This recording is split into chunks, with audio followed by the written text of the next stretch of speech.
Boa noite, queridos e amados irmãos.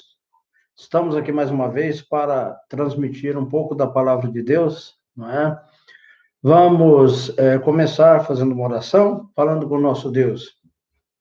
Pai, muito obrigado pelo privilégio que temos de falar contigo, de ouvir a tua palavra e de estarmos em comunhão, mesmo dessa forma, Senhor, que nós possamos estar unidos, reunidos em torno da tua palavra para aprendermos um pouco mais dela.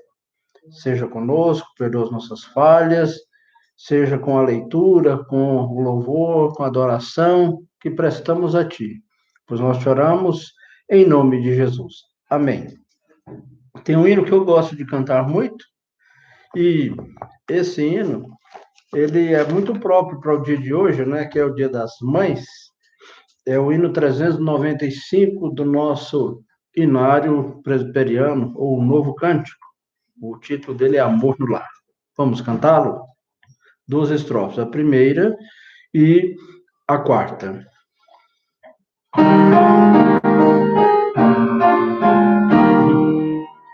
Muito felizes nos correm os dias, e depressa vai nossa dor. São benditas as sãs alegrias, quando reina no lar doce amor. Os pais crentes aos filhos afirmam as verdades da lei do Senhor, e com obras o ensino confirmam, quando reina no lar doce amor. Amém? Vamos ler a palavra de Deus, então, lá no Evangelho de João, capítulo 4, verso de 1 até o 15, é a história da mulher de Samaria. Evangelho de João, capítulo 4, do verso 1 até o verso 15. A palavra de Deus registra o seguinte: o título colocado foi este: a mulher de Samaria. Quando, pois, o Senhor veio a saber que os fariseus tinham ouvido dizer que ele, Jesus, fazia e batizava mais discípulos que João, se bem que Jesus mesmo não batizava, e sim os seus discípulos, deixou a Judéia, retirando-se outra vez para a Galiléia, e era-lhe necessário atravessar a província de Samaria.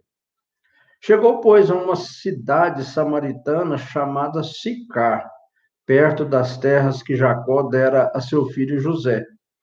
Estava ali a fonte de Jacó. Cansado da viagem, assentara-se Jesus junto à fonte por volta da hora sexta. Nisto, veio uma mulher samaritana tirar água. Disse-lhe Jesus: dá-me de beber, pois seus discípulos tinham ido à cidade para comprar alimentos. Então, lhe disse a mulher samaritana: como, sendo tu judeu, pedes de beber a mim, que sou mulher samaritana? Porque os judeus não se dão bem com os samaritanos. Replicou-lhe Jesus: se conheceras o dom de Deus e quem é o que te pede, dá-me de beber, tu lhe pedirias e ele te daria água viva. Respondeu-lhe ela: Senhor, tu não tens com quem atirar, e o poço é fundo. Onde, pois, tens a água viva? És tu, porventura, maior que Jacó, nosso pai, que nos deu o poço, do qual ele mesmo bebeu, e bem assim seus filhos e seu gado? Afirmou Jesus: quem beber desta água tornará a ter sede. Aquele, porém, que beber da água que eu lhe der, nunca mais terá sede. Pelo contrário, a água que eu lhe der será nele uma fonte a jorrar para a vida eterna. Disse-lhe a mulher: Senhor, dá-me dessa água para que eu não mais tenha sede, nem precise vir aqui buscá-la. Que bênção, não é? É muito importante, quando a gente lê um texto assim, a gente fazer algumas considerações antes, né? Eu gostaria que você prestasse atenção no que eu vou estar contando. Quando Deus criou as coisas, cada uma delas teve um propósito. Você olha para o sol, ele tem um propósito de iluminar a terra, dar uma claridade. A lua teve um outro propósito. E cada ser, cada corpo celeste, a própria terra, a água, o ar, a chuva, tem que cumprir um determinado propósito. Os astros no céu, eles têm que obedecer uma certa distância entre eles, porque se isso não for obedecido, o que acontece? Não é? Muitas coisas podem acontecer e estragar exatamente tudo que Deus fez, mas Deus é sábio. Por que eu estou dizendo isso? Muitos de nós queremos, às vezes, mudar o curso das coisas. Deus estabeleceu o homem para uma determinada função, a mulher, a criança também tem sua função, o adolescente, o jovem, e assim por diante. Todos nós somos importantes. Deus é quem criou a diversidade, e é nessa diversidade que temos permanecer com a nossa unidade. A unidade é bela. Deus não nos fez iguais, não é? Tem uma forma de ser, você tem outra, e cada um de nós tem uma aparência, até as nossas impressões digitais são diferenciadas, né? E elas nos identificam de uma forma em especial. Então, isso é bom, a diversidade é boa. E vamos lá. Quando você olha para esse texto, né? Você olha assim, peraí, mas Jesus, de repente, ele se dirige àquela mulher e ali na Bíblia, aqui na Bíblia está dizendo exatamente que os judeus não tinham esse costume, não falavam com as mulheres, era tipo que desonroso, né?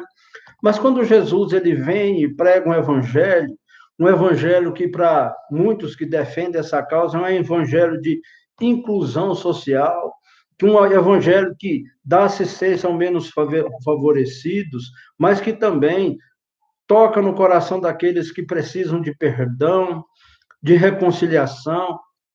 E quando Jesus ele se arremete e fala com aquela mulher, a gente começa a pensar o que a Bíblia tem a nos dizer a respeito das mulheres, ou essas santas mulheres citadas na Bíblia, não é?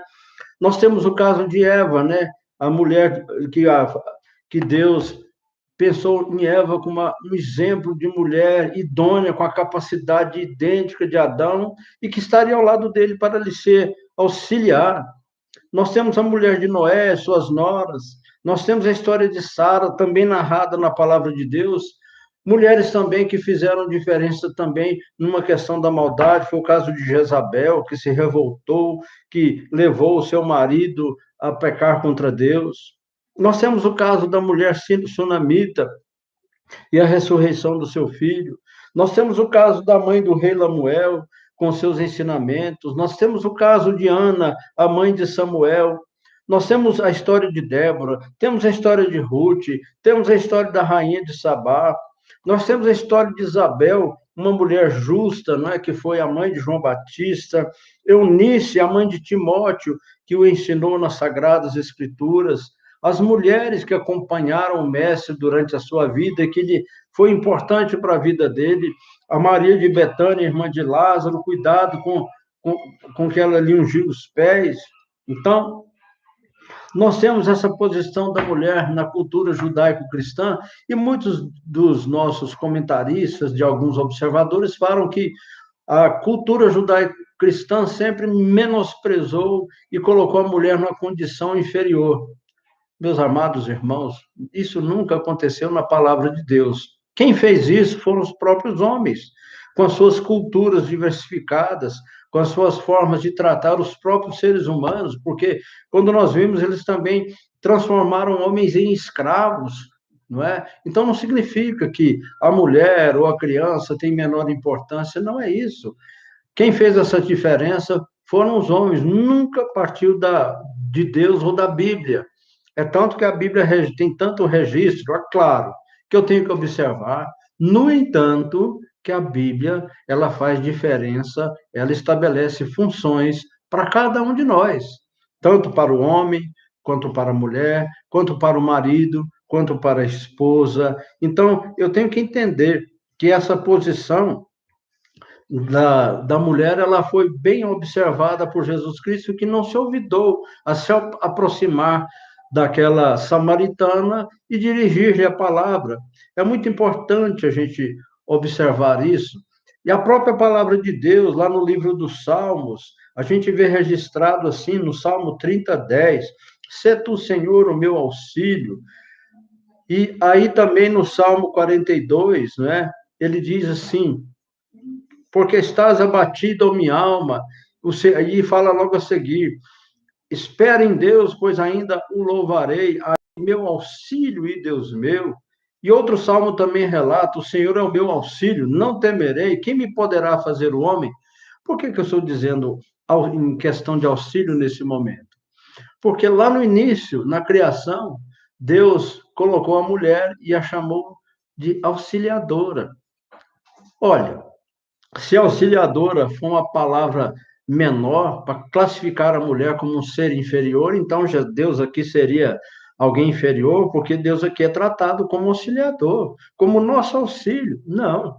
Então nós temos que entender que Deus, em sua palavra, na sua sabedoria, no que ele escreveu para mim e para você, em situação nenhuma ele colocou a mulher numa condição de inferioridade no que diz respeito à sua pessoa, mas ele sempre destacou que o homem tem uma função, a mulher tem uma função, a criança tem uma função, o jovem tem uma função, cada um de nós temos funções as mais diversas, assim como no universo. Cada ser celestial, cada corpo celeste tem uma função, tem algo a desempenhar e que, se não for seguido à risca, vai atrapalhar toda a conjuntura. E nós vivemos hoje numa sociedade onde essa inversão de valores.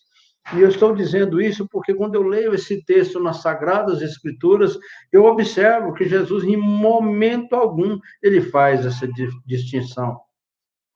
Então, dessa maneira, eu posso destacar que Jesus, com essa sua iniciativa, ao se dirigir àquela mulher, com a sua palavra, e registra que os discípulos também ficaram surpresos, porque era um costume deles, não bíblico, mas eles tinham aquele costume de tratar mulheres dessa forma.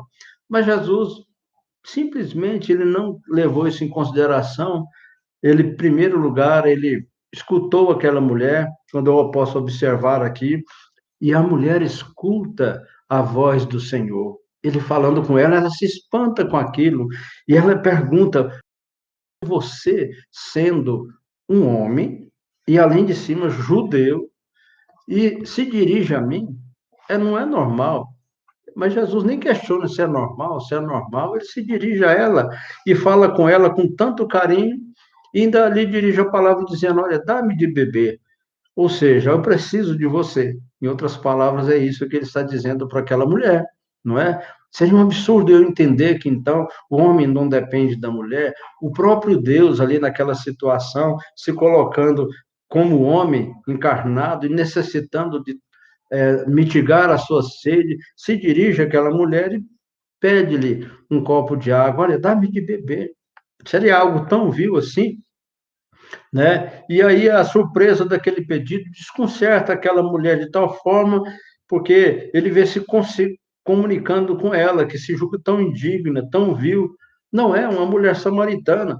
E logo lá na frente a gente vai observar que ela era uma mulher também de vida não muito correta, não é? Havia casado tantas vezes, mas não é o tema da pregação hoje. Já não sei, estou discorrendo para a gente entender que Jesus não fez essa acepção de pessoas com aquela mulher, pelo contrário, fez-se ouvir, ela ouviu a voz do mestre, e aí a gente vê porque tanto espanto dos discípulos ao se depararem com aquela cena, assim, que eles voltam na sequência do texto, você vê eles assustados com o mestre em falar aquela frase, que está conversando com a mulher, logo uma mulher e samaritana ainda por cima, que absurdo, não é?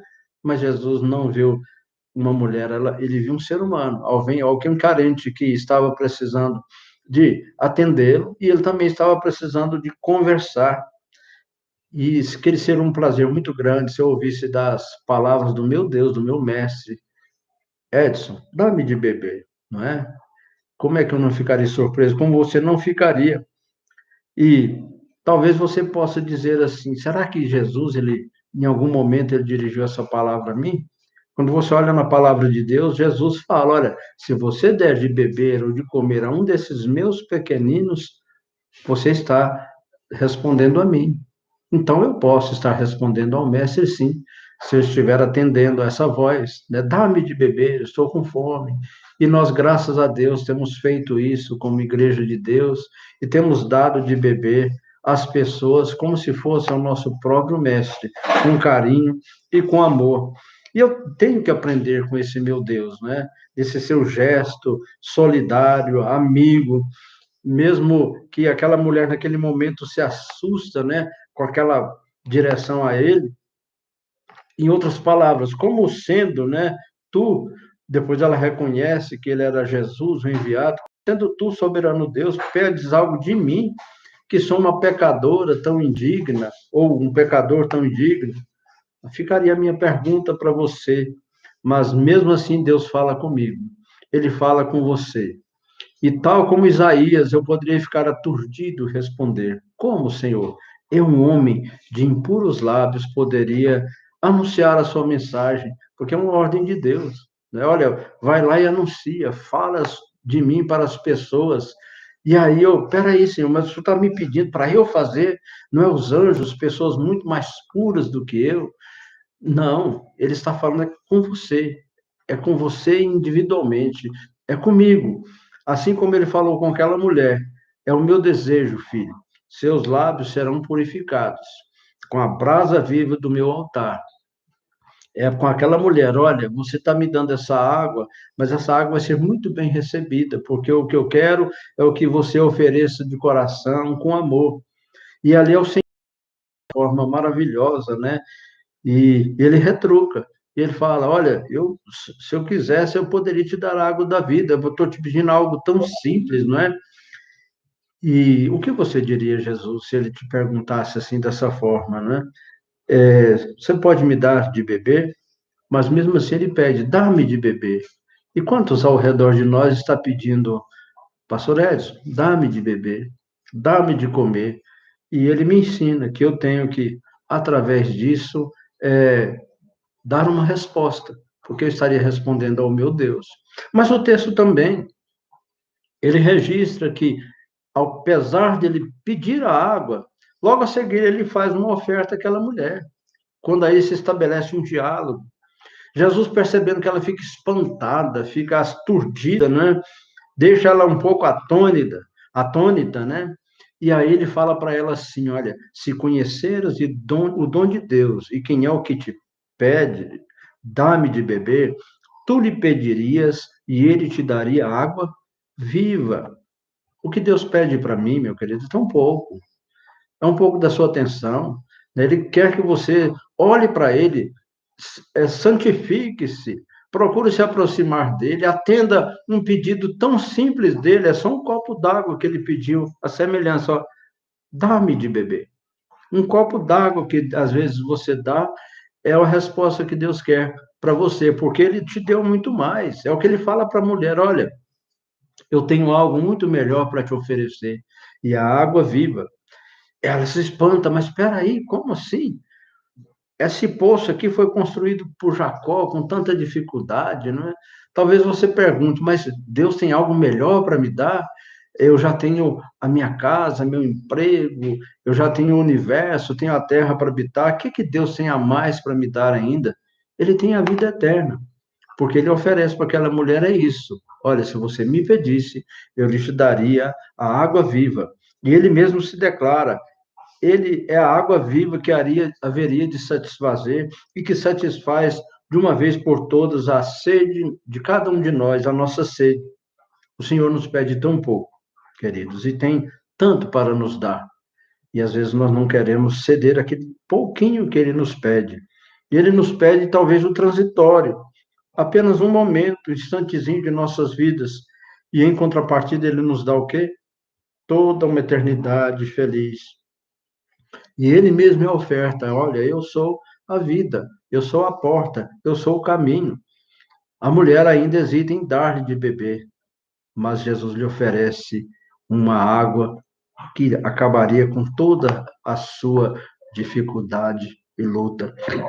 Ela mesma relembra Jesus da dificuldade de conseguir água naquela região, mas ela não sabe e nem poderia imaginar a dificuldade que teria Jesus de enfrentar para nos dar essa água tão maravilhosa, essa água que ele oferece a uma mulher, uma simples mulher, uma mulher samaritana de vida e condições duvidosas, mas ele não faz e nunca fez acepção de pessoas. Ele ofereceu para aquela mulher: mulher, eu estou te pedindo tão pouco, e no entanto eu tenho muito mais a lhe oferecer. Por que você se espanta de eu lhe pedir um pouquinho de água? Nós, lendo a história de Francisco de Assis, ele fala: é dando que se recebe. Não é essa a oração dele? Então, foi um dos discípulos, servos de Deus no passado, que viveu ali por volta do ano 1000, né, e que se dedicou de uma forma altruísta, se oferecendo aos pobres e oferecendo tudo que ele tinha, porque ele era um príncipe, era um rei, era um nobre, e ele resolveu largar tudo para servir a causa na sua totalidade. Ele se entregou por completo na obra de Deus. E Deus tem falado a cada um de nós de uma maneira tão especial e de uma forma tão maravilhosa, tem nos oferecido a sua indivisível, indizível, incompreensível e amazing grace, ou seja, estranha graça, que para muitos é estranho, não é? Porque é incompreensível mesmo. Mas antes de tudo, ele te pede: dá-me o que tens de melhor. Foi o que ele fez com aquela mulher. O que ela tinha de melhor para dar para Deus naquele momento, para Jesus, era a água. Era o que ela tinha. Ele não pediu nada a mais. E lhe ofereceu a vida eterna.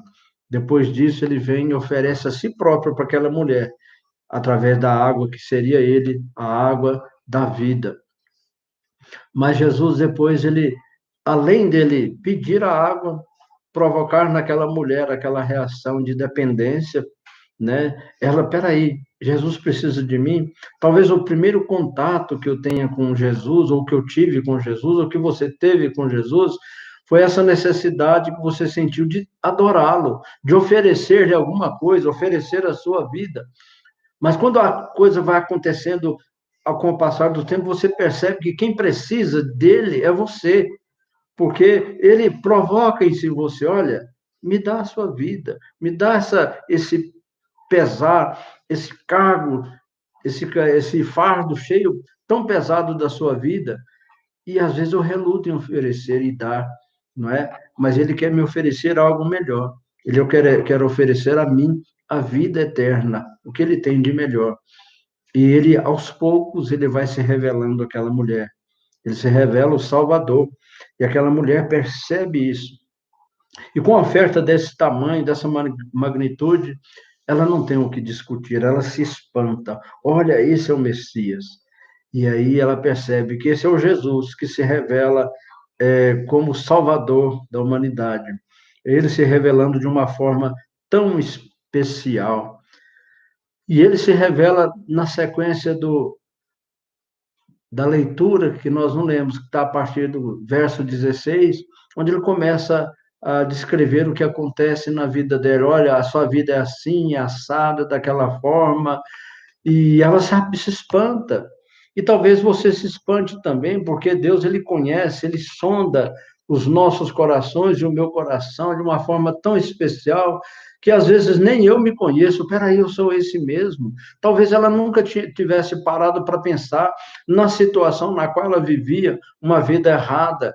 Era o quinto marido que ela tinha, e ali está o mestre revelando: olha, estou aqui conversando com você, estou te pedindo água, estou te oferecendo a vida eterna.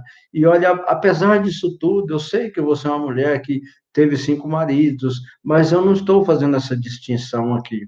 Eu estou me revelando como aquele que há de te dar a vida eterna, como aquele que, além de simplesmente desejar de você um pouquinho de água,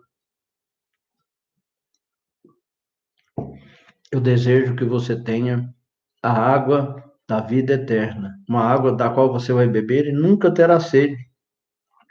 E ele elogia as palavras da samaritana quando ela reconhece, né? E ele diz, porque ela não mente, ela fala: eu não tenho marido. Ela sabe que o quinto marido dela, na concepção da lei na época, ela não poderia se considerar uma mulher realmente casada, porque ela estava vivendo de forma irregular. E Jesus confessa, realmente, você disse a verdade. Nós não temos nada que esconder de Deus. Talvez seja isso que esteja faltando na minha vida e na sua vida. Porque Deus quer que você seja sincero, se revele para Ele. Porque o Salmo 139, ele é maravilhoso quando ele registra assim, ó, Senhor, tu me sondas e me conheces, sabes quando me assento e quando me levanto.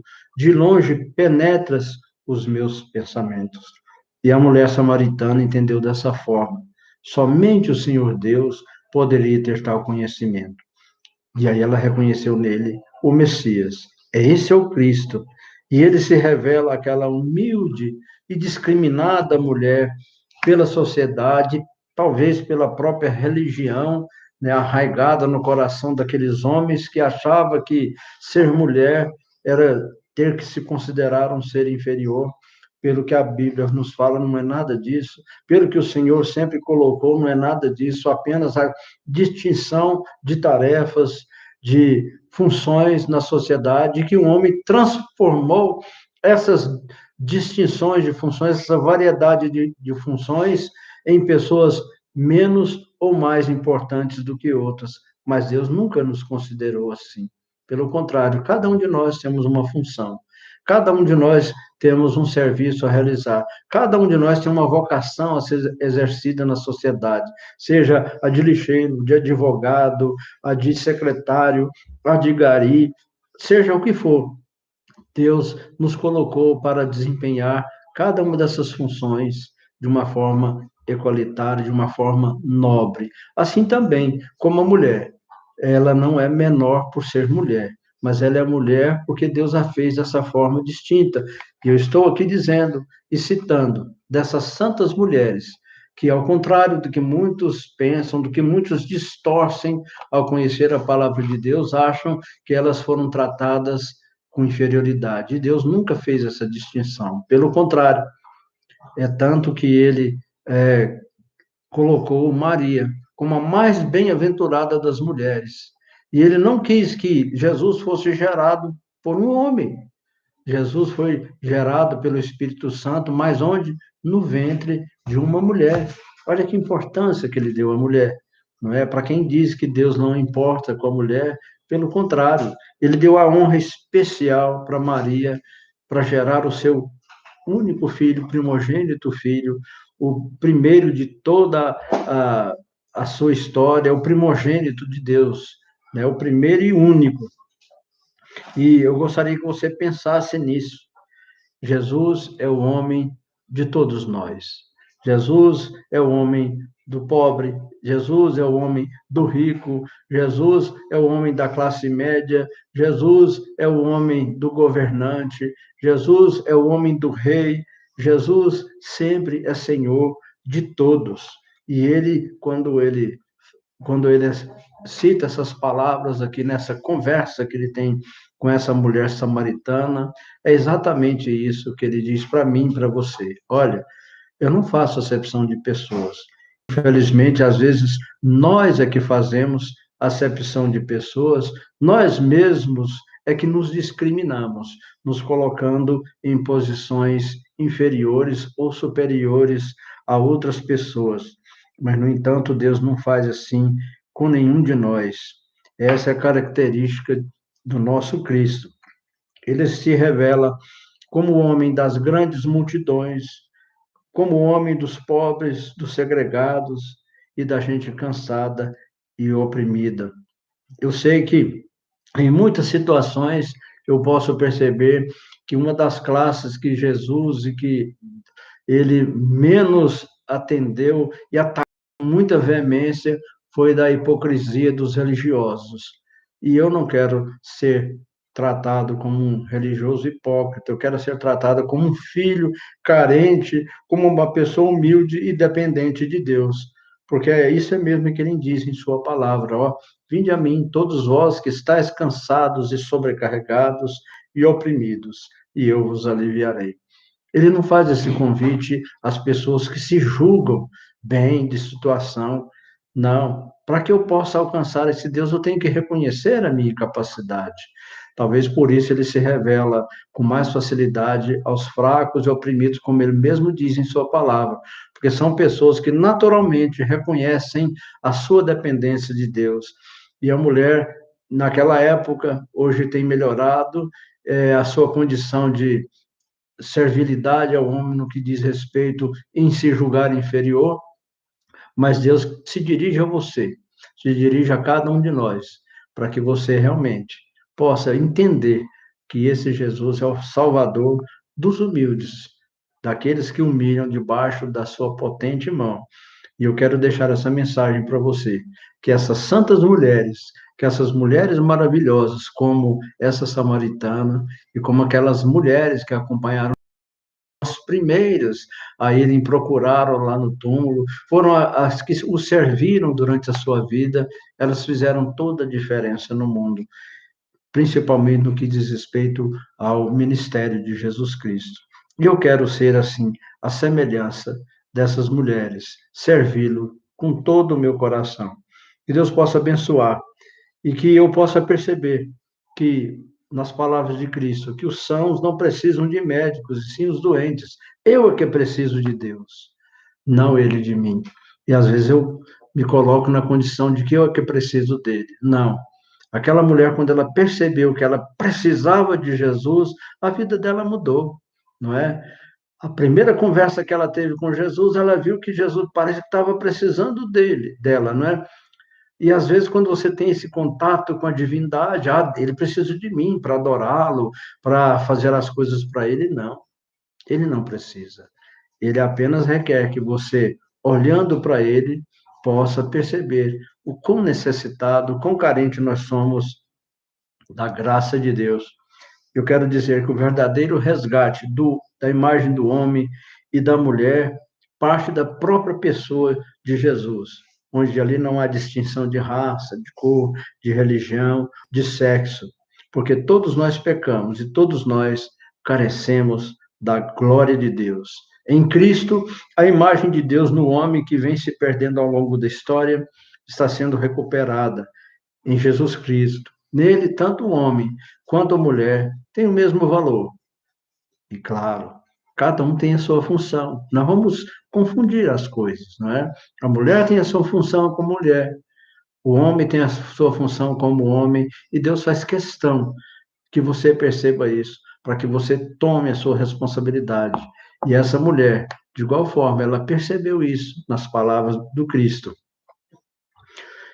O nosso mestre, meu querido, nunca hesitou em procurar estar ao lado dos menos favorecidos. Por isso que eu estou trazendo essa mensagem de hoje. Hoje a mulher se ocupa um lugar cada vez mais de destaque, é graças àquele carpinteiro de Nazaré que estendeu a sua mão a tantas mulheres em sua curta, mas eficaz passagem entre nós. Eu quero terminar dizendo: Deus é maravilhoso, Ele quer o melhor para mim, Ele quer o melhor para você. E nesse momento em que nós estamos comemorando o Dia das Mães, eu quero que você agradeça, não às mães em especial, mas a Deus pelas mães que Ele colocou na sua vida, pela mulher que Ele colocou na sua vida, que com certeza, potencialmente, ela é ou há de ser uma mãe. E nós temos que valorizá-la como mãe, como aquela mulher que cuida dos nossos filhos, que cuida de nós, que cuida da sua casa, como está lá em Provérbios 31. É só você ler o tanto que a palavra de Deus, o tanto que Deus valoriza a condição da mulher, é só ler Provérbios 31. Em nenhum momento ali ele proíbe a mulher de trabalhar, em nenhum momento ali a Bíblia, os ensinos bíblicos está ensinando que a mulher ela não pode fazer nada, pelo contrário, ela trabalha e muito, e honra muito a sua casa, honra muito o seu marido, contribui muito com a sociedade. Leia Provérbios capítulo 31, você só vai ver a importância que tem a mulher na vida do homem, na vida da sociedade, e a importância que Jesus deu à mulher nessa passagem, que causou espanto, naquela mulher que se assustou e com os discípulos que ficaram mais assustados ainda, porque eles trouxeram esse costume de fora para dentro do contexto da cultura judaica e que também, de alguma forma, invadiu a nossa cultura cristã. E que Deus possa estar nos libertando das nossas culturas e nos trazendo para a nossa cultura bíblica judaico-cristã, não apenas uma cultura judaica, mas principalmente uma cultura bíblica judaica e cristã, para que nós possamos realmente sermos verdadeiros seguidores e filhos do nosso Deus Altíssimo. Amém? Que Deus nos abençoe. Vamos terminar fazendo uma oração. E eu gostaria de pedir, mesmo você não podendo vê-la, vai ouvir a voz da Ilma. Ela vai estar orando, agradecendo a Deus por mais esse dia, pelo privilégio que temos de ouvir a sua palavra e aprender um pouco mais do que ele tem deixado para nós. Vamos orar, então. Senhor nosso Deus, muito obrigado, Senhor, por mais esse dia que tu nos deste. Muito obrigado por esse culto, Pai amado. Obrigado por essa palavra, Senhor Jesus, tão importante. E, Senhor Jesus, que nós possamos, Senhor Jesus, como mulheres, servas, com o coração disposto a servir, Senhor Jesus, estarmos seguindo os passos, Pai amado, dessas mulheres que tu deixaste como exemplo para as nossas vidas. Muito obrigado, Senhor Jesus, por essa mensagem. Muito obrigado por esse momento que temos para ouvir a tua palavra, louvar e engrandecer o teu santo nome, mesmo não estando, Pai amado, na igreja, mas estamos aqui em contato contigo. Obrigado por esse privilégio, porque não ficamos calados e nem deixamos de ouvir a tua voz, Pai, através das redes sociais, Pai. Muito obrigado por esse privilégio. Muito obrigado pela mensagem, continue abençoando o pastor, que ele continue tendo sabedoria e unção para transmitir a tua palavra a cada um de nós, trazendo a mensagem aos nossos corações. Ser conosco durante o decorrer dessa noite, é o que lhe pedimos e lhe agradecemos em nome de Jesus. Amém. Amém, meus queridos, e feliz Dia das Mães. Mamãe, um abraço todo especial para cada mamãe que está nos ouvindo, das nossas igrejas, em especial da Igreja Presbiteriana aqui no Recanto da Nova Aliança. Deus abençoe a sua vida. Amém? Boa noite.